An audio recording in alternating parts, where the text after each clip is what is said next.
யார் யார் காலையில் எழுந்திரிச்சு வாசல் கூட்டி வாசல் தெளித்து கோலம் போடுறவங்களுக்கு ஒரு டிப்ஸ் சொல்கிறேன்.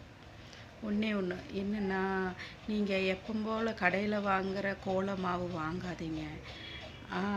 அந்த மாவு வாங்காமல் நீங்கள் என்ன பண்ணுங்கன்னா, வீட்டிலே பச்சரிசி இருந்துன்னா பச்சரிசியில் அரைச்சி மிக்சியில் பரபரன்னு அரைங்க. பரபரன்னு அடித்து கொஞ்சம் ரொம்பவும் மாவு மாதிரி இல்லாமல் ரொம்ப அரிசி மாதிரியும் இல்லாமல் பச்சரிசி மிக்சியில் அடித்து ஓரளவுக்கு குருணை மாதிரி கையில் நம்மளுக்கு படுற அளவுக்கு அரைச்சிங்க. அரைச்சி டெய்லி வாசலில் அதில் கோலம் போடுங்க.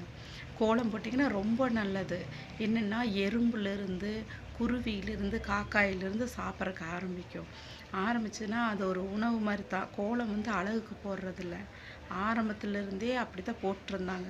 இப்போ தான் கோலப்பொடி விற்கிறதுக்கு ஆரம்பித்து அதெல்லாம் கல்லில் கல்லை நுணுக்கி தான் கோலப்பொடியே வருதுங்கிறத நான் கேள்விப்பட்டேன். அதனால் நீங்கள் பச்சரிசியை மிக்சியில் அரைச்சி வச்சுக்கிட்டு அதில் போட்டிங்கன்னா அந்த குருவி எறும்புக்கெல்லாம் உணவு. இதுதான் பாரம்பரியமாக பண்ணிகிட்டு இருந்தாங்க.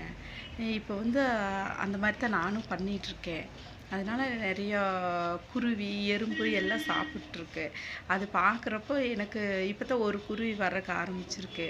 அப்புறம் எறும்பெல்லாம் நிறைய எறும்பெல்லாம் நிறைய சாப்பிட்ருக்கு.